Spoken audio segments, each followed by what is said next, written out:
Hey, it's Executive Editor Stephen Lacey. If you're hearing this on the Carbon Copy, you know me as the host. If you're hearing this on Catalyst, you know me as the voice that is sometimes confused with shale.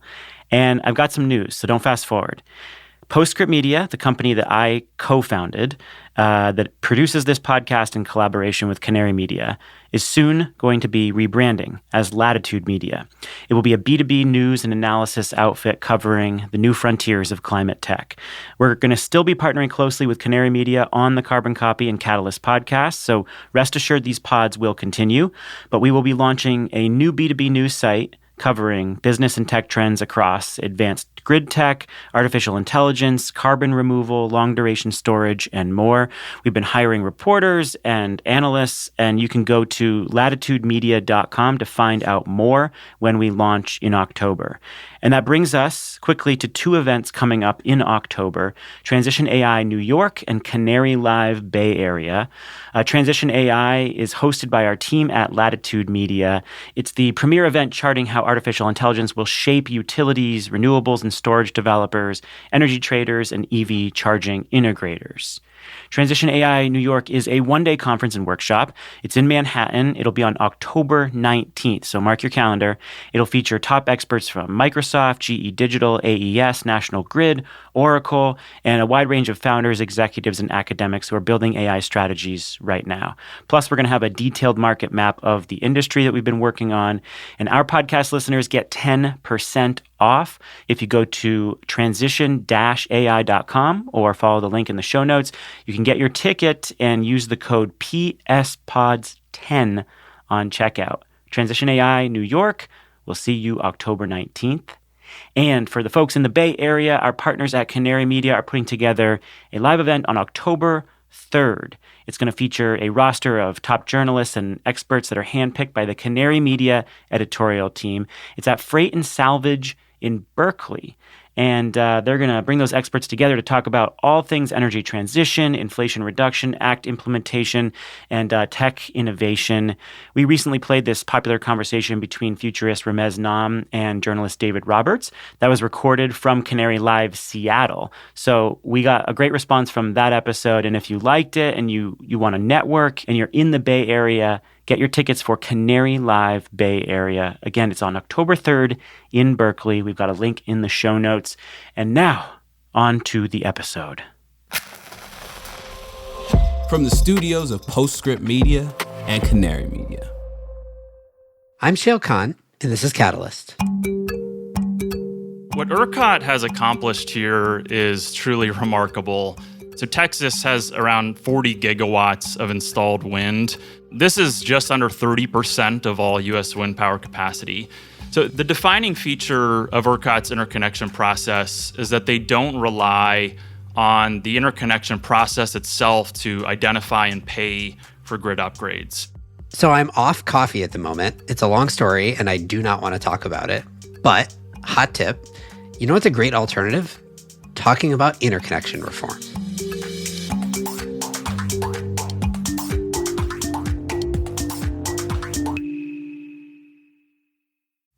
Let's face it, environmental news is often very depressing. That's why we focus on solutions on this podcast.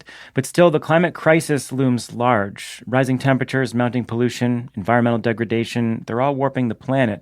And for a lot of species, including us, things don't always look so great. But the story doesn't end there.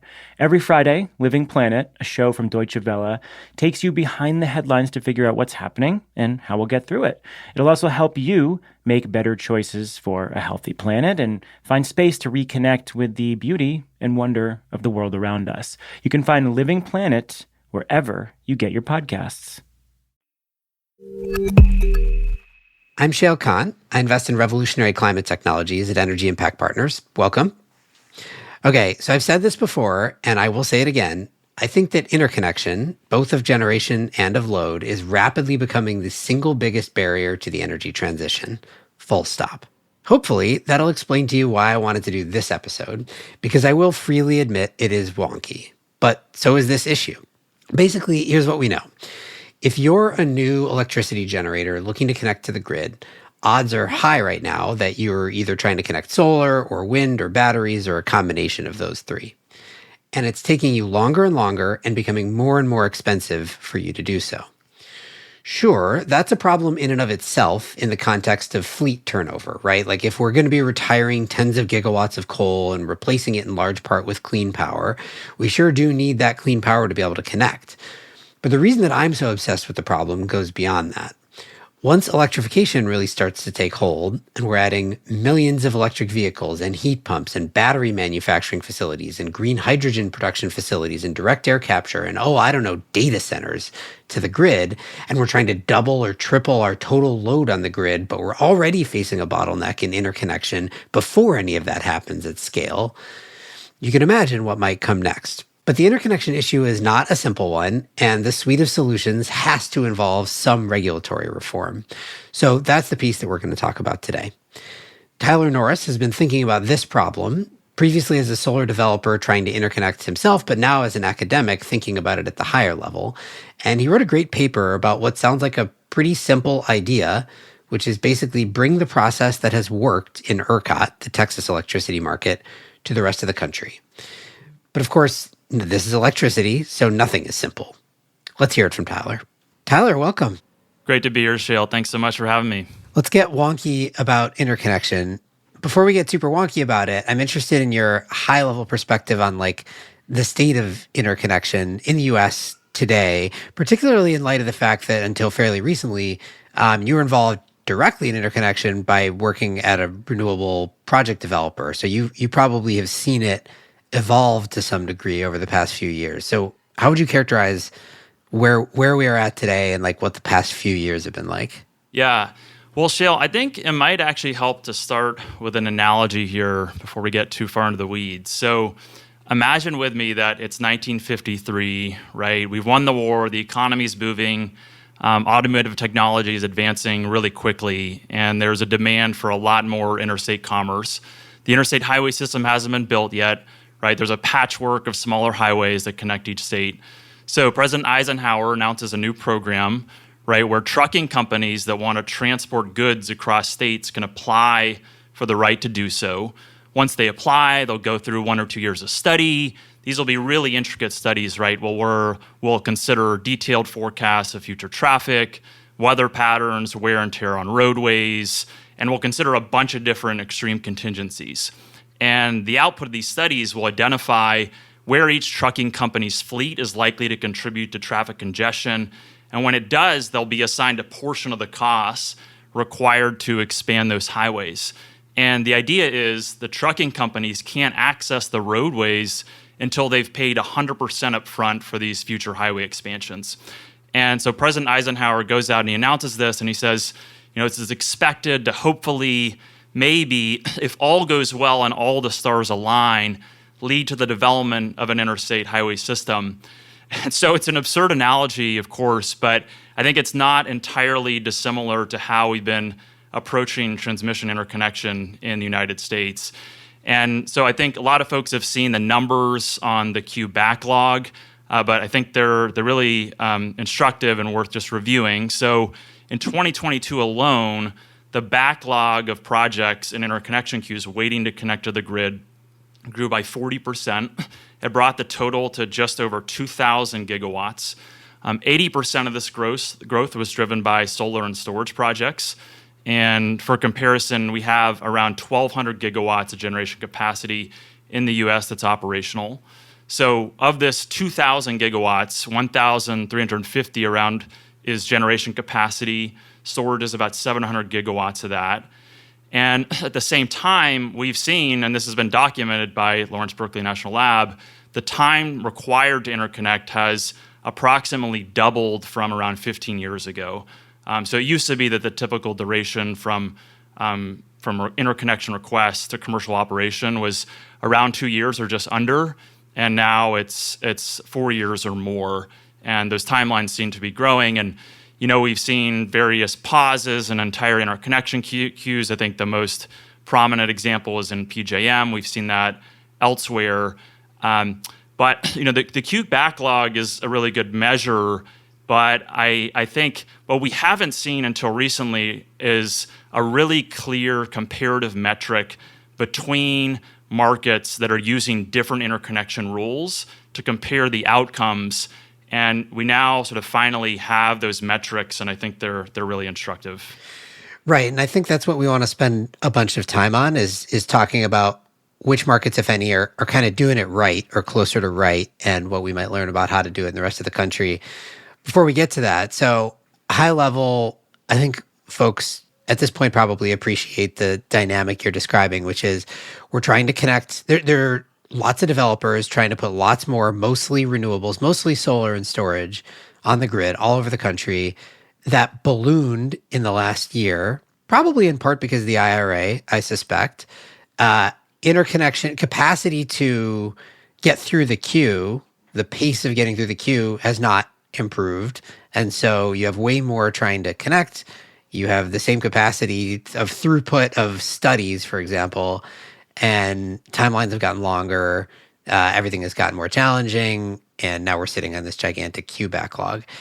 FERC, the Federal Energy Regulatory Commission, which regulates all the ISOs and RTOs, interconnection reform has been a thing people are talking about for a long time. So FERC did institute an order pretty recently, Order 2023, that I think has gotten sort of mixed reviews in terms of the impact that it might have on this challenge. Can you just briefly outline what that FERC order does and your thoughts on the degree to which it's going to solve this problem? Yeah, so FERC Order 2023 is a meaningful step towards reform. It was a very comprehensive rulemaking process, an incredible effort on the part of the FERC commissioners and their staff, and so many experts and stakeholders that contributed to that comment process. And the biggest thing that it does, right, it tries to speed up the interconnection process by moving from serial-based queue management to cluster study queue management. And what that basically means is traditionally the queues have been studied on a project-by-project basis, one project at a time. And what the idea is with clusters is that you'll do this in grouping studies, right? So every year you'll combine all the projects that have submitted during a certain window. You'll study them all at the same time. You'll look at the combined impact, and hopefully you'll be able to identify the necessary upgrades relatively quickly and then allow those projects to advance.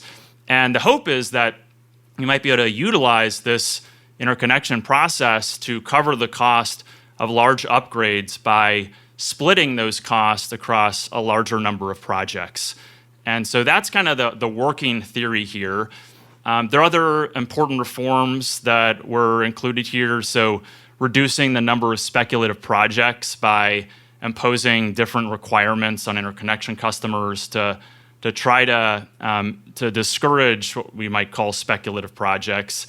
There are other reforms trying to speed up. So, for example, limiting the reasonable effort standard that currently governs the completion of interconnection studies and imposing penalties on transmission providers for missing deadlines. There are other meaningful efforts here. There are reforms to the what's called the proportional impact method. So how do you allocate costs when they're identified in the form of network upgrades? There's an attempt to improve information access by requiring transmission providers to publish heat maps of their available transmission capacity. And then there's an effort to incorporate new technology into the interconnection study process. One of the most significant steps here was to evaluate the use of alternative transmission technologies. And so this is now required. So transmission providers will be required to look at the use of grid-enhancing technologies to attempt to mitigate network overloads. And then a few other pieces here and there.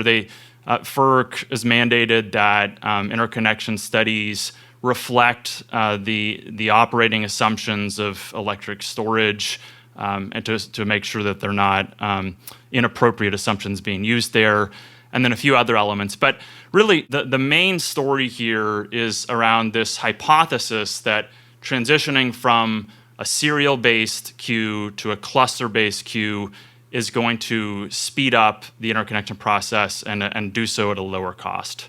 And the principle there is, if I'm on the other side of that and I'm getting request after request and I have to do a study each time, that's going to take me a lot more time with my fixed resources than it would to wait for 10 or 20 requests to come in and to do one bigger cluster study. That's basically the idea. That's the hypothesis, Shale. And there are some reasons to suspect that this can improve the interconnection rates in certain jurisdictions. What I think is fair to say is that we don't really have good empirical evidence to prove or disprove this hypothesis yet. There have been transmission providers that have shifted to cluster studies in recent years. I was very involved in one of those efforts for Duke Territory and some other utilities in the Southeast. And the truth is, I don't think we've seen conclusive evidence that it is, in fact, improving the pace of the interconnection process. And the reason for that, which I know we'll get into more detail, is that there are more fundamental issues with the interconnection process in most of the U.S., especially outside ERCOT, that unless they are resolved, are likely to contribute to ongoing delays. Right. So if I can characterize your overall view here, it's that this FERC order is significant, it's impactful, but it's not enough. And in fact, the impacts may be more muted than you would hope. And so we should absolutely implement this order, but in addition, there's going to be more reform needed. Is that about right? Yeah, I think that's right. And I think it was really well captured by Commissioner Clements in her concurrence to the order, which I encourage everyone to read if you're interested in digging deeper. But she said almost exactly what you said verbatim right there, Shale, that this is a meaningful step, but there's a lot more to be done. So let's talk about what else could be done. And in particular, we're going to talk about Texas. So as probably a lot of folks who listen here already know, Texas is the only state in the U.S. that has its own grid. And so things are different in Texas. And it sounds like you think that Texas is actually a model that we might think about replicating, or at least partially replicating in the rest of the country. Before we talk about what Texas actually does in terms of interconnection, let's talk about the impacts that it has had. So how has Texas performed in terms of interconnecting new generation relative to the rest of the country? What ERCOT has accomplished here is truly remarkable. And I think maybe it's helpful to start by just capturing the total installed capacity, just to contextualize, right? So total installed capacity for wind to start, this story is better known. But so Texas has around 40 gigawatts of installed wind. It's 3 times more than any other state. So Iowa is the next at about 12.5 gigs. This is just under 30% of all U.S. wind power capacity. So that story is relatively well known. Solar is a newer phenomenon, and so ERCOT is now at about 17 gigawatts of utility-scale solar installed. The state at large at around 20 gigawatts of all solar. So it's now number 2 in the U.S., just behind California. And the utility scale side now appears effectively equivalent with California. Texas has just blown past every other state. You may recall at one point that North Carolina was number 2 in solar. Even as of 2018 or so, Texas was substantially behind. And just in a few years, they have interconnected a massive volume to surpass North Carolina, Florida, and Arizona. And so on an annual capacity additions basis, so in 2020, I think, is really where it starts to take off. So Texas interconnects 2.5 gigs of solar in that year. 2021, it explodes to 4 gigawatts. And then 2022, it's another 2.6 gigawatts, at least in ERCOT. And so over the course of 3 years, Texas added around 10 gigawatts of utility-scale solar, which, that number alone is more than the installed solar capacity of every state except California. And how much of that can be just attributed to the size of Texas? It's a big market, obviously, much bigger than Iowa, for example. So I know a part of it is going to be what we're going to talk about, which is how they manage interconnection.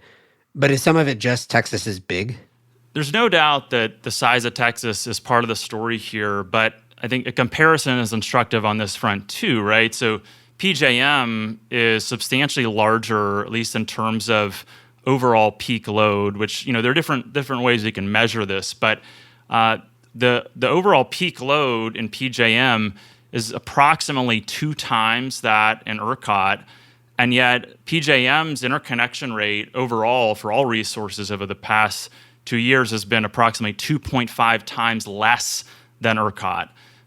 So in that sense, this is not just about the overall size of Texas. All right. So ERCOT's doing something right. So what is ERCOT doing? Like, walk us through ERCOT's interconnection process. The defining feature of ERCOT's interconnection process is that they don't rely on the interconnection process itself to identify and pay for grid upgrades. And this enables them to interconnect projects much more quickly and at much lower cost. And what allows them to do this is that all generators in ERCOT are energy-only resources subject to economic and security curtailment, which means that ERCOT can turn them off for effectively any reason, according to market dispatch protocols. And so ERCOT manages its grid constraints by curtailing generators as necessary with that market dispatch.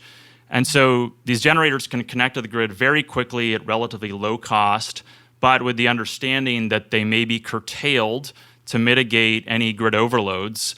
And this doesn't mean that ERCOT doesn't pursue grid upgrades. It's just that they do it via a separate transmission planning process. And their market structure enables them to really clearly measure these congestion costs that arise because of the system's inability to deliver lower cost available electricity to load. And so, a simplified example might be helpful here. So say you have a city, it's supplied by 2 large transmission lines. The first line connects to an aging coal plant, with a high cost of electricity that you don't want to run very much. The second line connects to several new large-scale wind and solar power plants that sell power much more cheaply. It's a hot summer day. The load ends up exceeding the capacity on the second line, and as a result, the city is forced to rely more on the coal plant, and the cheaper wind and solar generation gets curtailed because of the overload on that second transmission line. And so this is a simplified example, but this is occurring very often across ERCOT. These congestion costs, they're very meticulously documented and reported, and then ERCOT is able to use that market information to identify the most valuable set of incremental upgrades with the highest economic value. And it's worth noting that there are some really significant limitations to ERCOT's transmission planning process, and there are a lot of concerns that it doesn't incorporate the longer-term benefits of these upgrades. And the result is that they probably aren't pursuing as many proactive upgrades as they should. But I think the overall structure here is one that can be improved upon and provides potentially a model for other jurisdictions to think about.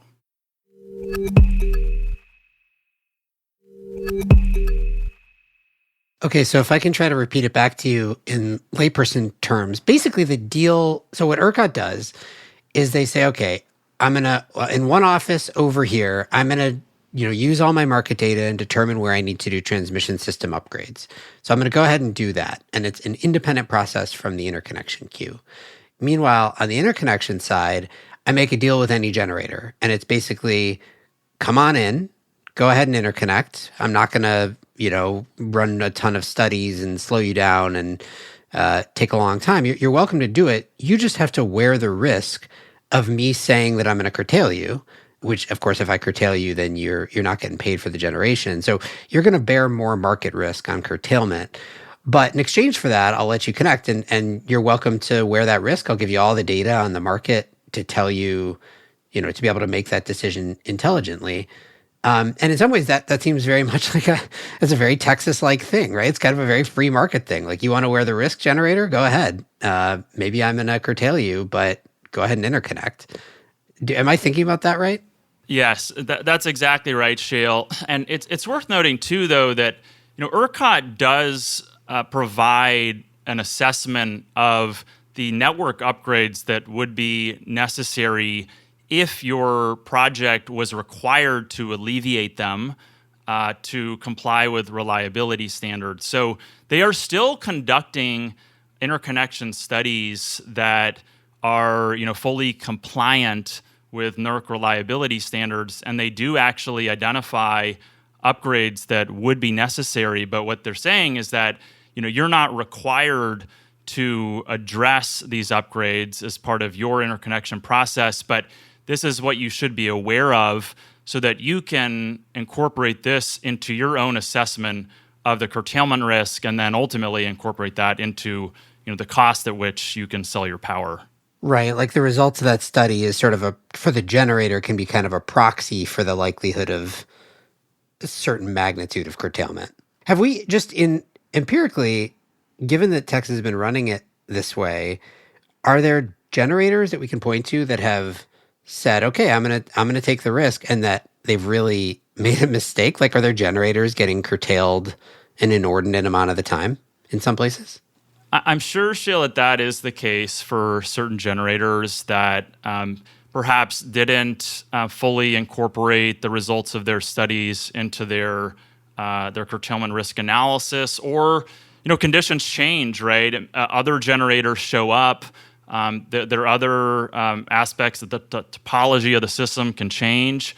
So I've no doubt, right? There are generators that are experiencing more curtailment than they estimated. On the flip side, there are very likely generators that are experiencing less than what they anticipated. And as you said, this is kind of the free market mindset, right? You are the master of your own destiny. We're going to empower you with as much data as we can to make an informed decision and to quantify the risk you're facing. But the proof is in the pudding, right? What we're seeing is that a very, very large number of generators believe that they are able to manage this risk, and that's contributing to this higher interconnection rate. So it seems very logical to me on its face. Let's contrast it with what happens in the rest of the country. So I'm a prospective generator, and I submit an interconnection request outside of Texas. What happens in that case? Yeah, so I think the most important thing to understand here for your listeners is what's called the system impact study. And so what this does is it assesses the impact to the grid of the power flow from the proposed generator in interaction with the rest of the system. And so transmission providers use electricity simulation software to conduct this power flow analysis. One of the most common software packages is called TARA. And so what they do is they look out several years at a specific fixed point in time. It's called to get jargony, it's called a steady state circuit analysis. So it's a single snapshot of the balancing authority in time.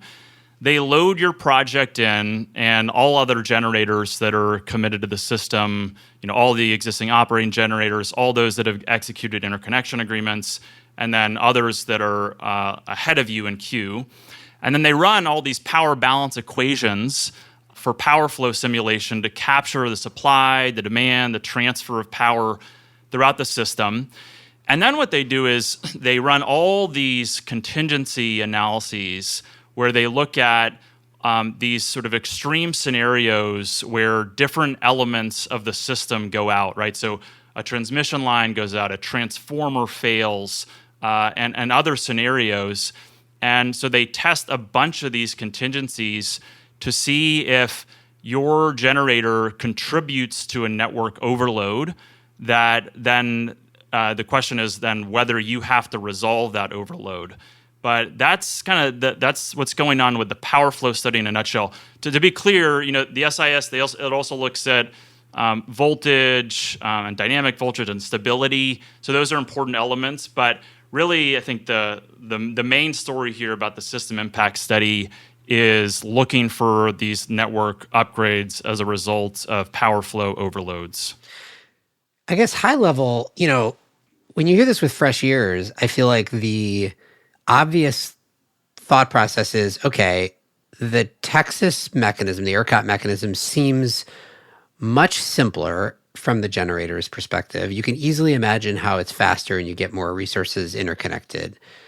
On the other hand, this system impact study driven process in the rest of the country seems like it's kind of more bureaucratic and slower, but probably designed to ensure higher reliability. So you would imagine, if that's true and if it's successful at that, that the network in Texas would be less reliable, all else equal, than the network in the rest of the country. Do you have any evidence of whether that is or is not true? What you say here is really important to acknowledge, right? So in every electricity market in the U.S. outside ERCOT, you do not have an energy-only market. So you also have capacity markets, and this is what's called the resource adequacy framework. And so when you study these projects under these sort of extreme contingencies, what you're doing is you're trying to assess them for what's called deliverability.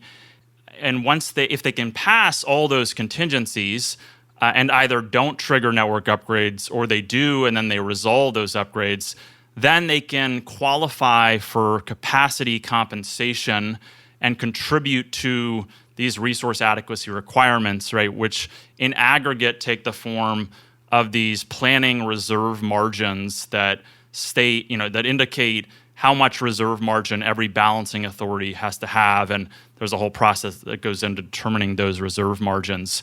But there's this resource adequacy market framework that governs essentially every electricity market in the U.S. outside of ERCOT. So we're unlikely to see other markets go in an energy-only direction. And the question is whether we can incorporate some of the learnings and the process improvements that ERCOT has achieved into this alternative framework where you have both energy and capacity markets. And it's not a simple task. It looks like there are meaningful improvements that can be made, but that is kind of the challenge that's upon us right now, is to figure out what can be adapted into the framework that exists outside ERCOT. It's not intuitive to me. Maybe you can explain a little bit more why the fact that there are capacity markets outside of ERCOT makes it more difficult for them to implement Texas's interconnection process. Like, yes, there is I guess the measurement of the capacity value is driven by these system impact studies, so you need to do them in order to determine capacity values. Is it something like that? Otherwise, like, why not just keep your energy plus capacity market, but implement a version of Texas's, go ahead and interconnect and wear the curtailment risk thing? I think you're right that it is possible for transmission providers outside ERCOT, even with capacity markets, to implement an approach that would be energy only to allow for much faster, cheaper interconnection while pursuing proactive grid upgrades necessary to relieve congestion and ensure resource adequacy and reliability, and to do that via a separate transmission planning process. And so it's possible. It's going to require one or more transmission providers to get creative. And it's tricky, right? So there's a lot of kind of devil in the detail on how you structure this in the interconnection study process outside ERCOT, especially in the framework of these cluster studies. But this is the detail that we need to work through. But I agree with you. There should be no inherent reason why you couldn't adapt this even into markets with capacity markets. So I think in some ways it is kind of intuitive given how you described the process, but maybe we can spend a minute more on exactly why the process, the interconnection process outside of Texas with the system impact studies and so on, leads to such inefficiency and growing queues and long timelines. So I think there are a lot of concerns with respect to the inefficiency of this existing approach outside ERCOT.